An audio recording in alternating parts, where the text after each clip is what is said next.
ये अंगना निक भम पड़े छे, लगते नहीं छे जे कोजगरा के भार से ठेते।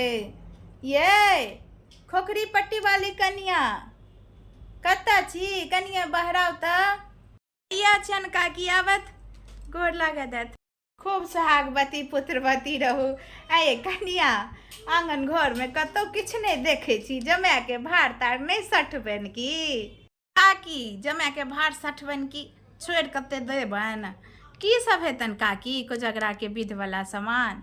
दूर जाओ ये कनिया, एकरे कहै छै भोज काल में कुम्हार रोपनाइ। काल कोजगरा छै, आइ हमरा से पूछे छी की सब हेतै। जाओ ओरियान नहीं केलिए कि अपना भर सब ओरियान केने छै, लेकिन तैयो ई कहत ने की सब हेतै। की सब हेतै? एकटा डाला है, डाला पर में थोड़े धान रंग का पड़त, 7टा 9टा प्लेट में से 7 रंग 9 रंग के मोर मिठाई देबे। सजावट के पहले गुलदस्ता सब होइ छलै, से सब किछ सजावट के हैत। तकर बाद दुर्बा अक्षत ला तामा में प्लेटे में दूब धान ई सब हैत। तकर बाद गोड़ जे लगथिन चुमान के बाद भगवती के से एते सजाय छे। 5टा डंटी लागल पानक पात, सुपारी 5टा रंग का, किछ पाई। आब तो लोग देखे छे चांदी के पान सुपारी दै छथिन। तकर बाद से पूरा घर घरान ला कपड़ा हैत। काकी पूरा घर घरान लोग कपड़ा लत्ता हम नहीं देबन।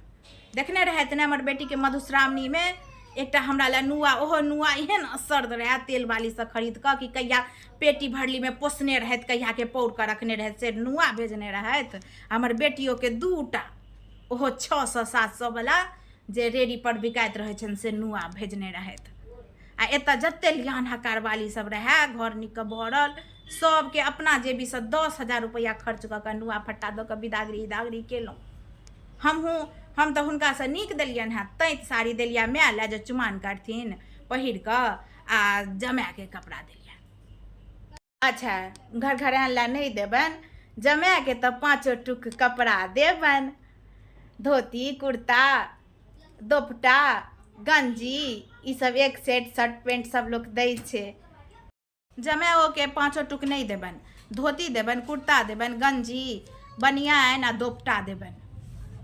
मधुश्रावणी में केहन हमरा पटपटा देने रहत। मधुश्रावणी में संतोष बन लेन रहो काकी जे हमरा एखन एहन का लोआइठ देले था तो हमू को जगरा छौके देबन। अच्छा जमाओ के धोतिए कुर्ता देबन 1 सेट। अच्छा इम्हरे तो बेटी रहत, बेटी के निखन नुआ खोइच तोइच द देबै, चुमान हेतै ताबे तो घर में खोइच ल के रहते। फिर ओत फोन आयत, ओत गोड़ लगथिन तो इहो गोड़ तोड़ भगवती के लागत। 25 खेले ला तो चानी के लोग थारी दे छे, फुलहियो तो देबन, कौड़ी हेतन चानी के। हाँ 25 खेले ला एकटा पितरिया थारी गंगा सागर पोखर में 120 रुपया में देलक काकी, से थारी ल लियन। हाँ कौड़ी पिछले साल हमर भातीज के कोजगरा भेल रहे तो कौड़ी छलै कनी कारी भ गेलिया, पिताम्बरी ध के धो देलिया आ कहलिया उहे द देबन। बाप रे बा, ओहो लड़का वाला के कपार ललहे करे थे जे हिनका घर कुटुमैती केलक। कहू तो एकटा ई नब कौड़ी कौड़ बाटी दै वाली नहीं छथिन, भतीजा वाला जे दोसरे नहीं तो ज्ञान दै में होइ छन। अपना बेटी के जे बियाह केलखिन, जते पुतोह के पलंग कुर्सी सोफा पितरिया इतरिया बर्तन सब सैठ लेलखिन, जैला एखन तक पुतोह के बाप आबि के लड़े छन आ इहे दोसर के दूसै छथिन। भार में 1 बोरा चूड़ा दियोन, 1 कुंटल 50 किलो चीनी, 6-7 छिट्टा खाजा, 6-7 छिट्टा मुंगबा, ई गुलाब जामुन 10 डोल दियो, 10 डोल रसगुल्ला दियो, भोज में 10 घौर केरा दियो, जते हाँ द सकियो। भार के कोनो अंत नहीं होइ छे। कि घर पर कोजगरा करतथिन तो टेम्पू भर के भार देतियन, खाजा मुंगबा लड्डू जते होइ छन भोजक सामान भारक सामान। ई ओरिया देश परदेश में करथिन तो ओत की देबे। कहलियन है जे अपने हिनकर जाउत के बौआ के छोट छे बौआ 25 तो सारे खेले छे, से संगे झोरा में देबे 2टा में विधगर सामान आ द एथिन। जाओ ये कनिया बाहर रहथिन घर पर रहथिन, अहाँ के देबे के आब कोनो अंत छे? नहीं भार सैठ के फोने पर पाई भेज दियो तो सब किन बेसाही लेथिन। भोज भात होइ छे ने कोजगरा में। चुप रहत काकी, भोज भात करैके हेतनि तऽ अपना घरसँ लगा कऽ करता। हमही ठिका लेने छियनि जे भोज भातके सामान भेजबनि तखन भोज करथिन। विधगर सामान जे होइ छै, एकटा डाला लेलिए, ओहि डाला पर लेते धान रंगि देलियनि हैं, तकर बाद की कहै छै दही पौर कऽ देबै छाँछमे, 2टा प्लेटमे कहलिए जे खाजा मुँगबा सब धऽ देबै, 5 जोड़ जनउ देलिए, होइ तऽ छै 50-60 जोड़, हमहूँ बुझै छियै 51 जोड़ 101 जोड़ थारीमे सजा कऽ लोक देलक। लेकिन ओहन शौकीन हमर समय समधिनी नहि छथि जे सभटा सैँठ राजि कऽ भेजबनि। इएह जे झोरा दुनूमे देखै छथिन से काफी छनि। उड़ जाउ ये कनिया, जखन एहने छेछरकटवला भाड़ दौड़ दैके छलै तऽ पुछलहुँ किया जे की हेतै काकी। हमसब अपन बेटीके जमायके ई कोजगरा भाड़ सठने रहौं। एखन तक हमर बेटीके सासुरमे नाव चलिया जे भाड़ आयल रहै फल्लाँ कनियाँके नैहरसँ, ओ बड़का ट्रक पर भाड़ देने रहिए। खौर होइ छलै ओहि समयमे, दहिए देने रहिए तऽ 50 तौला, 2 क्विंटल तऽ चूड़े देने रहियनि, 1 क्विंटल तऽ चीनिये देने रहियनि, आ अपने हलवाई राखि कऽ 2 दिने खाजा मुँगबा बनेने रहिए। 16 ढाकी खाजा, 16 ढाकी मुँगबा, 30 डोल रसगुल्ला ललका, 30 डोल करिकबा, ओ देखाबे वाला भाड़। ई चानिये के ई जे कौड़ी खेले, कौड़ बाटी वाला खेले वाला जे अथी थारी होइए से फुलही देने रहिए, जाहिमे 10 गोटा के संगे बैस कऽ खेते, एहने मोट के सिलबट जकाँ। एखन तक भरि गाँवमे नाव चलैया जे भाड़ आयल रहे फल्लाँ के समधियानसँ। आ ई छेछरकट जेना दिन तऽ रहिते छै, पाइ कौड़ी सबटा रहबे करत, विध व्यवहार फेर नहीं एतै, जमायके कोजगरा फेरसँ नहीं हैत ये कनिया।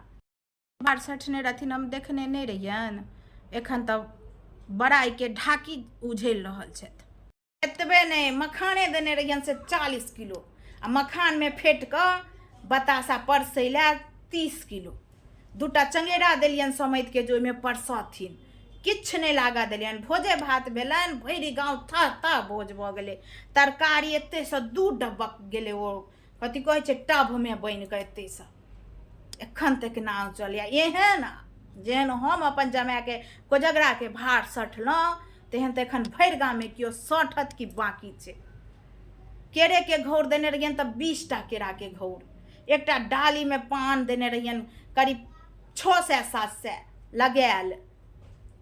ओ सानके जुत्ते लेने रहथि हमर जमाय से बाटा शोरूम जाकऽ, घड़िए लेलथि से टाइटनके घड़ी, ओहि बीचे टाइटनके घड़ी लेलथि। कोट पैंट अपना पसन्दसँ कहलियनि, कोट पैंट अपना पसन्दसँ लेलथि। बाप रे बाप खर्च केलहुँ हम। आब तऽ ओतेकमे बेटी बियाह कऽ ले जाइ जेतै जते हम कोजगरामे जमायके देने रहियनि। बाप रे, बाजि लेलहुँ, BP हाई भऽ गेलियै कनिया। जएह अहाँके जुड़ैया सएह भेज दियौन। केहन कोजगरा सठने रहथि जमायके, लोक नहीं देखने रहनि। 1 सालमे बेटियो बियाह केलथि आ बेटो बियाह, जते चीज बेटा केलनि कोजगरामे सबटा उएह जमायके सठि लेलखिन। आ देखियौ ढाकिए बड़ाइ छुटै छनि। कते मखान देलियनि हैं काकी, हम तऽ कहै छलियै कि जे 1 किलो मखान देबनि, 1 किलोसँ बेसी नहीं देबनि, लेकिन हिनकर जाउत कहलखिन जे 1 किलो नहीं बढ़ा कऽ 2 किलो कऽ दियौ, तऽ 2 किलो मखान लेलियनि हैं। 1 किलो दै लए रहियै, बौआ कहले तऽ 2 किलो, 1 किलो कनिया किया देलियनि? आधा किलो फोकगर मखान होइ छै ने, बड्ड भऽ जेतनि, राखि लिअ 1.5 किलो, आधे किलो दऽ दियौन, भऽ जेतनि। हुनका करैवला हेता तऽ अपने कीन बेसाइ कऽ नीकसँ कऽ लेता। बैसू, हम एलहुँ कि मोने, केना अहाँ हमरा पर छुटै छी। ई बात ठीके कहलथि हैं काकी, 2 किलो फालतूए देबै, नहि करैवला हेता अपन घरसँ करता। हिनकर जाउसँ चोरा कऽ 1.5 किलो निकालि लै छियै, आधे किलो दै छियनि। देखनेहु कहै छै ने आधो किलो बहुत लगतै। एखन दिवाली हेतै, पाबने पर पाबनि, मखानक खीर बना कऽ अपन खायब। देवठा निकासी अबै छनि, निकाले लै छै।